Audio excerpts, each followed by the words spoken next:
할렐루야. 하나님은 살아계십니다. 살아계신 하나님은 우리의 예배를 기쁘게 받으십니다. 예배를 받으신 우리 주님은 우리에게 기쁨과 평화를 주십니다. 은혜를 주십니다. 능력을 주십니다.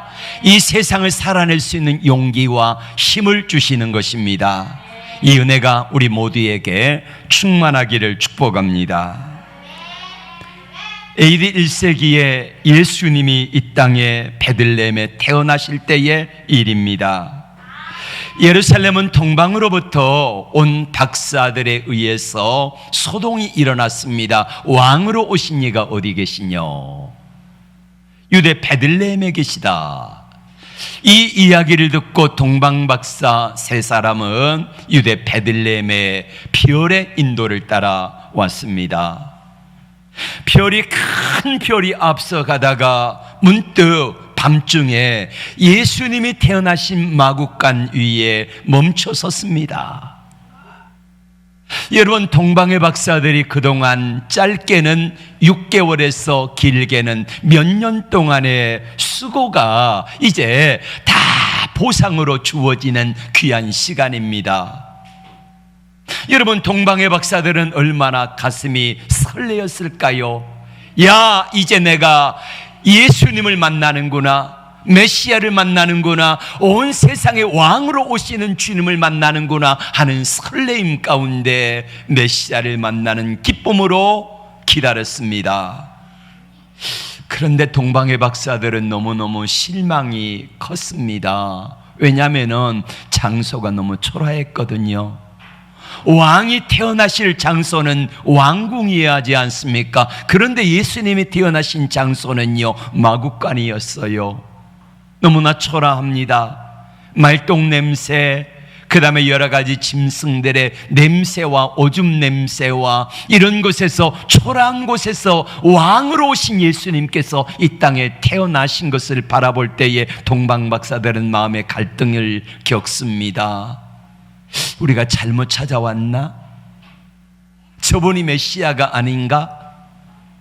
우리가 다시 예물을 들고 돌아가서 또 다른 메시아를 찾아야 되나? 이런 갈등을 마음에 겪었을 것입니다. 그뿐만이 아니에요.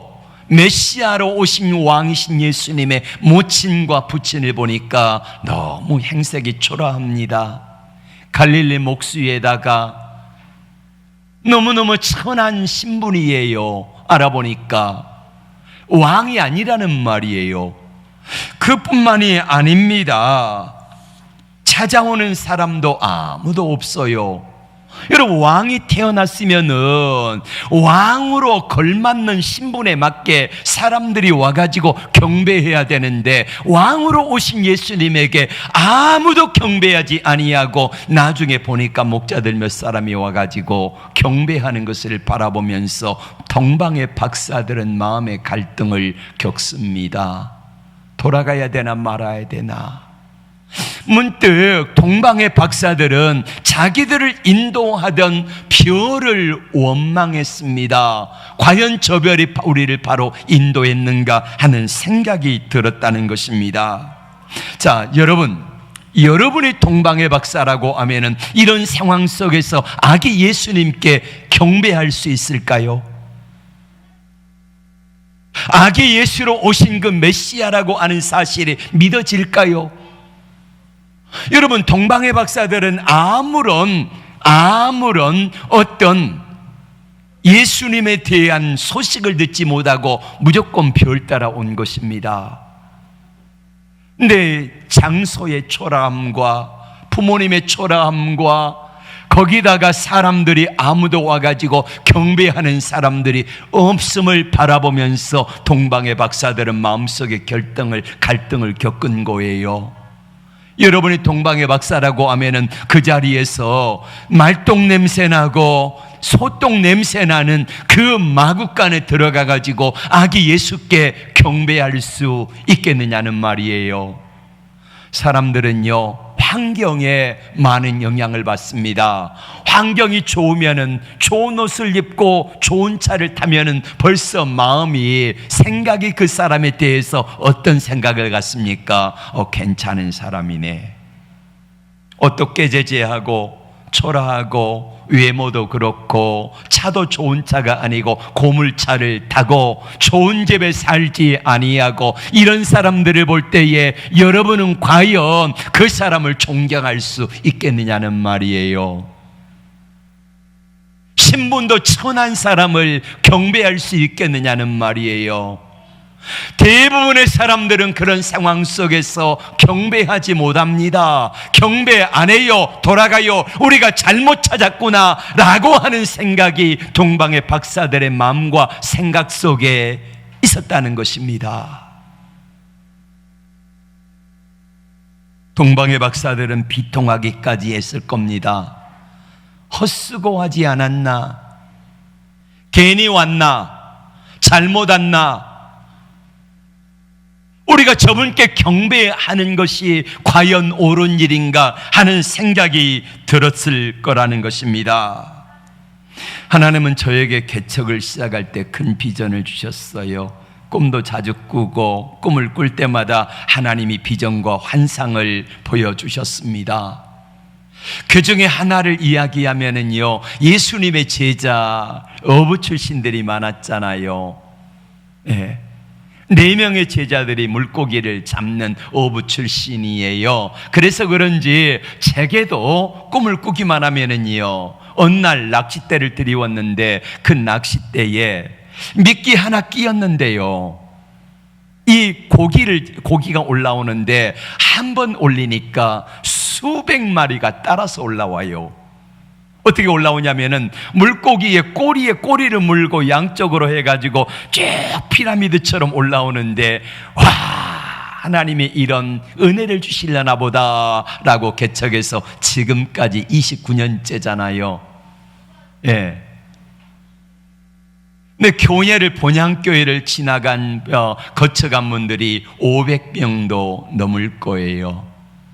많은 분들이 교회를 거쳐갔습니다. 교회를 떠난 이유도 각양각색의 이유들이 많아요. 그런데 마음이 아픈 것은요, 때로는 교회를 떠나가면서 어떤 분은 이런 말을 해요. 목사님, 교회도 좋고 성도들도 좋고 그리고 목사님 말씀도 은혜로운데 아이들 교육 문제 때문에 제가 이 교회에 있을 수 없습니다. 큰 교회로 가가지고 좋은 환경에서 아이들을 키우고 싶다는 거예요. 어떤 분이 이렇게 말합니다. 목사님, 제가 이곳에 있을 만한 사람이 아닙니다. 겉으로는 그렇게 직접 이야기는 안 했지만은 그거예요. 표정을 보니까 그거예요. 본향교회처럼 큰 교회가 아닌 자그마한 교회에 여러 가지 환경도 열악하고, 그리고 또 보니까 여기저기 봉사해야 될 일이 너무 많아요. 일들이 보이는데 일하지 않을 수 없고, 그러니까 부담스럽고, 그래서 교회를 떠나겠다는 거예요. 여러분, 환경을 바라보는 사람들이 참 많아요. 그리고 환경 때문에 영향을 안 받을 수가 없어요. 이해 갑니다. 그런데 제 입장에서는요, 여간 속상한 게 아니에요. 근데 엄밀히 따지고 보면은, 제 주머니, 하나님 주머니에, 오른쪽 주머니에 돈이 100만 원 있으나 왼쪽 주머니에 돈이 100만 원 있으나 제 주머니 있는 건 똑같지요. 그치요? 그러니까 하나님 편에서 바라보실 때에 본향교회에 있으나 다른 교회에 있으나 하나님 앞에는 똑같다는 거예요. 그리고 상급도 똑같은 거예요. 그러니까 이렇게 생각하면 마음이 편한데, 그러나 제 마음은 편하지가 않습니다.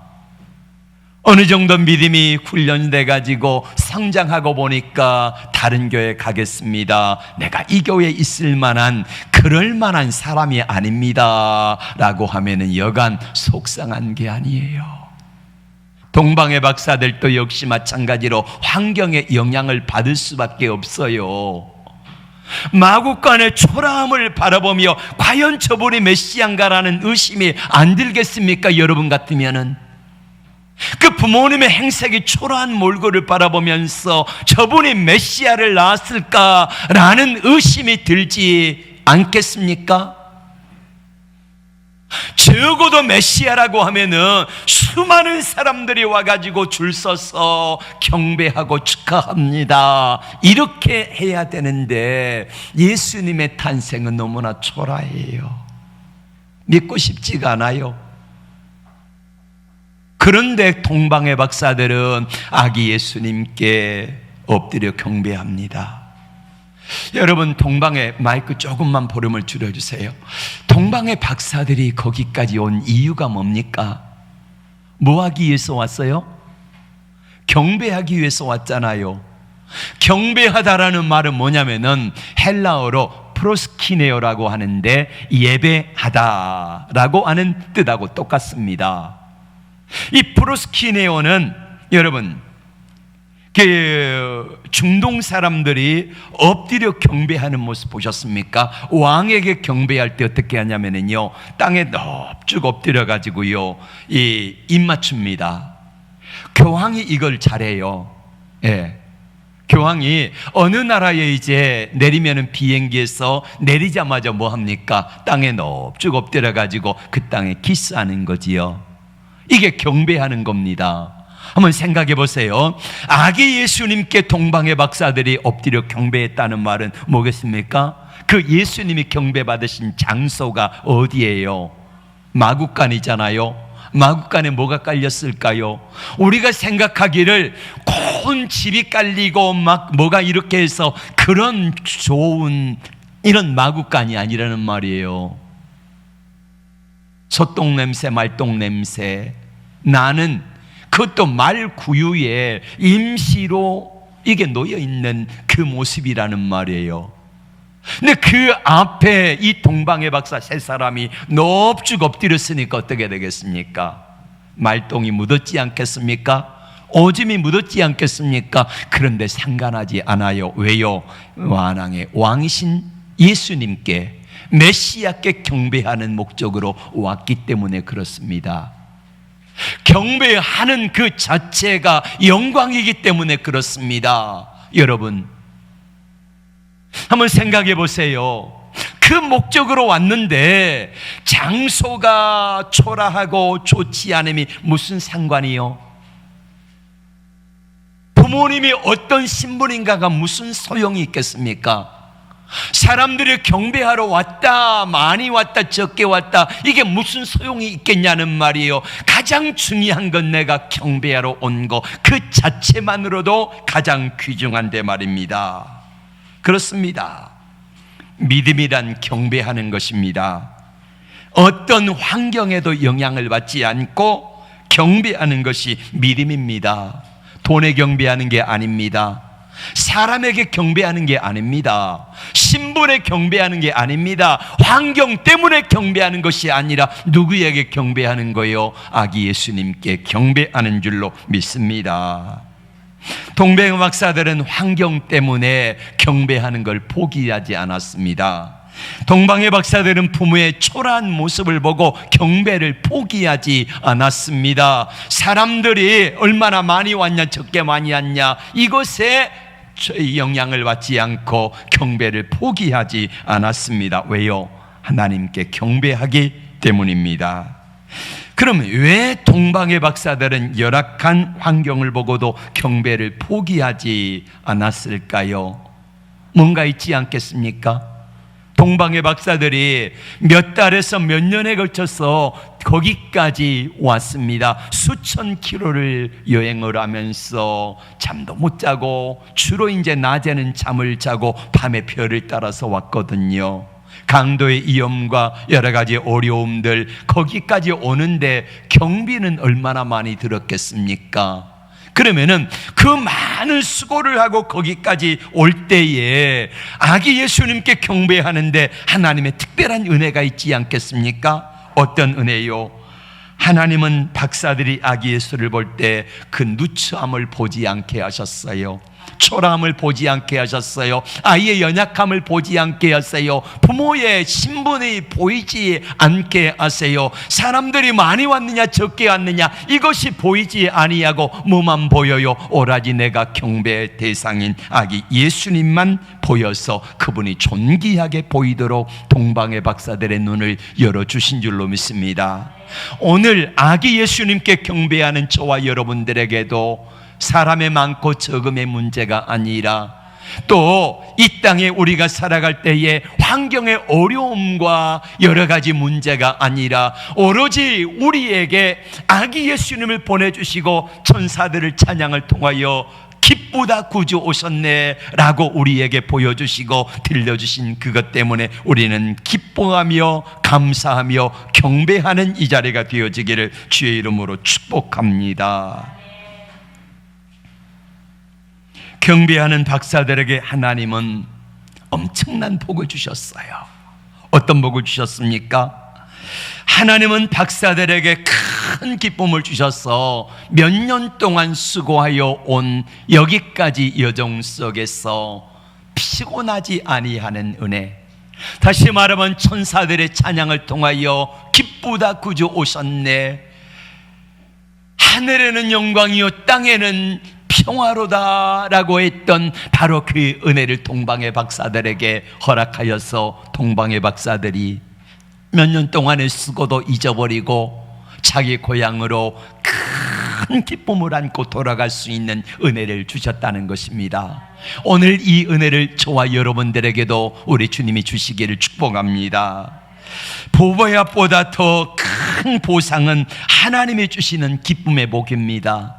세상에 빼앗아갈 수 없고 세상이 알 수도 없는 이 기쁨의 복을 동방의 박사들에게 허락하여 주셨고, 이 영원한 기쁨과 평화와 감사는 저들의 마음속에 은혜로 흘러넘쳐서 세상이 줄 수도 없고 알 수도 없고 세상의 어떤 것으로도 바꿀 수 없는 큰 은혜와 강물처럼 흐르는 기쁨을 동방의 박사들의 마음속에 흘러넘치도록 부어주신 것을 믿으시기를 바랍니다.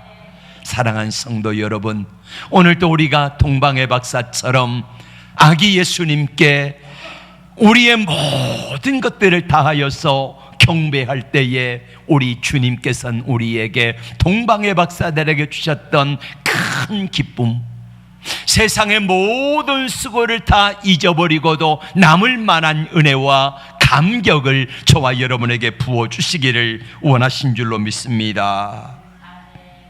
옛날 동방의 박사들의 얘기는 오늘날에도 수많은 사람들에게 실제로 전해져 오고 그 능력들이 나타납니다. 디 쉐어라고 하는 이 학습지 회사가 있습니다. 현승원 원장이 거기에 대표가 되는데 이분의 아버지 간증이 참 은혜로워요. 어느 날 아버지가 교회를 다니다가 성도들 때문에 마음의 실망을 가지고 교회에 잠시 쉬고 있을 때에, 그때에 옆에 있는 한 집사님이 연승원 대표의 아버지에게 그 예수 전도단 DTS 훈련을 받을 것을 요구를 했고, 거기 참석하여 은혜를 받고 이제 마음의 감동으로 새롭게 신앙생활을 다시 시작합니다. 처음에 선교사 가정을 한 가정 두 가정 이렇게 해서 5만 원씩 매월 섬기다 보니까 어느샌지 모르게 20가정을 섬기게 됐어요. 5만 원씩 20가정이면 얼마입니까? 매월 얼마씩이에요? 100만 원씩이지요. 여러분, 지금도 100만 원 힘든데 지금으로부터 10몇 년 전에 100만 원을 살림에서 쪼개가지고 섬긴다는 건 쉽지 않은 일입니다. 그러다 보니까 늘 살림은 궁핍하고 쪼들렸어요. 그런데 하나님의 은혜가 자녀들에게 임하기 시작합니다. 아들이 영어를 잘 했어요. 그래가지고 영어 강사로 이렇게 나가면서 하나님이 이 아들에게 복을 주셔가지고 연매출이 얼마냐면요 700억에서 800억이 돼요. 안 놀라시네? 700억에서 800억의 연매출이 되어지고요. 그 가운데 순수익만 해도요 수백억이 넘어요.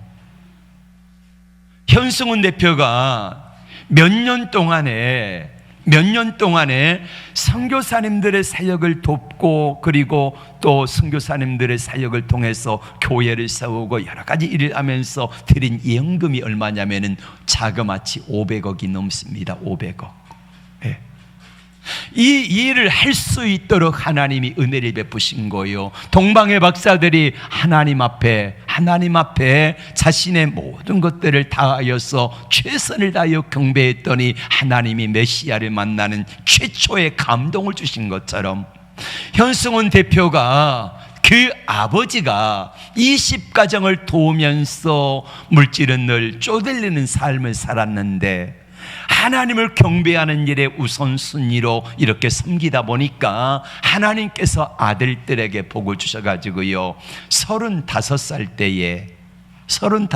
때에 자그마치 자산이 3천억 원이 되어져요. 순자산만 3천억 원이 되어지는 놀라운 은혜를 부어주신 거예요.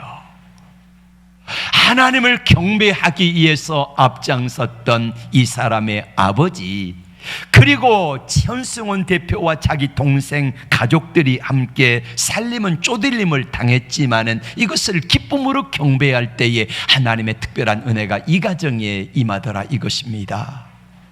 이 은혜는 오늘 저와 여러분들에게도 동일하게 주어지는 것을 믿으시기를 바랍니다.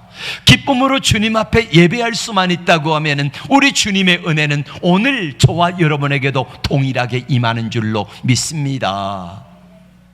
그러면은 동방의 박사들이 별을 따라왔습니다. 이 사람들은 하나님을 모르는 사람들이기 때문에, 그래서 별을 따라왔더니 별이 멈춘 곳에 순종하여 가서 경배했더니 하나님의 주시는 최고의 은혜와 평강과 기쁨이 이들에게 흘러 넘쳤다는 거예요. 이들에게 주신 축복이 뭡니까?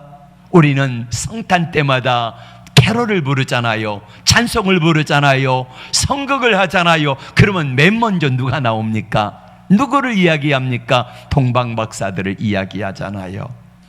성탄에 많은 교회에서 목사님들이 동방박사 이야기를 하고 있지 않습니까? 오늘 저도 마찬가지고 그렇습니다. 하나님 앞에 가장 많이 불려지는 이름 가운데 하나가 동방의 박사들이 되었어요. 별을 따라왔으니 하나님이 이들에게 이 축복을 주셨습니다.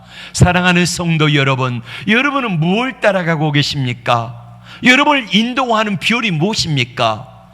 여러분은 무엇을 따라가며 무엇에 영향을 받고 살아가십니까? 나를 인도하는 별이 뭘까요? 하나님의 말씀인 줄로 믿습니다. 하나님의 말씀을 따라가면은 거기에는 모든 것이 다 있습니다. 하나님의 신 은혜도 있고 평강도 있고 기쁨도 있고 감격도 있고, 그리고 거기에 날 구속하신 은혜와 사랑으로 감격에 못 이겨하는 놀라운 은혜들이 그 안에 다 있는 줄로 믿습니다. 시편 1편에서 다윗은 이렇게 고백합니다. 복 있는 사람은 악인의 꾀를 쫓지 아니하며 죄인의 길에 서지 아니하며 오만한 자리에 앉지도 아니하고 그 율법을 주야로 묵상한도다, 이렇게 말씀합니다. 그 율법을 즐거워하여 주야로 묵상하는 자로다. 그 사람에게 이 복을 3절에 약속하십니다. 그는 시냇가에 심은 나무가 시절을 쫓아 과실을 맺으며 잎사귀가 마르지 아니함 같더니 그 행사가 다 형통하리로다. 할렐루야. 이 복을 약속하여 주시는 것입니다. 그렇습니다. 사랑하는 성도 여러분, 매일 말씀의 묵상이 나의 보배합을 여는 자리입니다. 내가 주님 앞에 말씀을 묵상하고 말씀 앞에 엎드릴 때에 내가 주님께 드릴 수 있는 최고의 보배합을 여는 자리입니다. 우리 인생의 생명과 미래를 말씀 묵상으로 하나님 앞에 나가면은 하나님은 떨어지지 않은 황금과 유약과 몰약을 우리에게 주실 것입니다. 말씀을 묵상할 때 기쁨의 비결을 알게 되며 박사들이 받았던 큰 큰 기쁨과 은혜를 받게 될 줄로 믿습니다.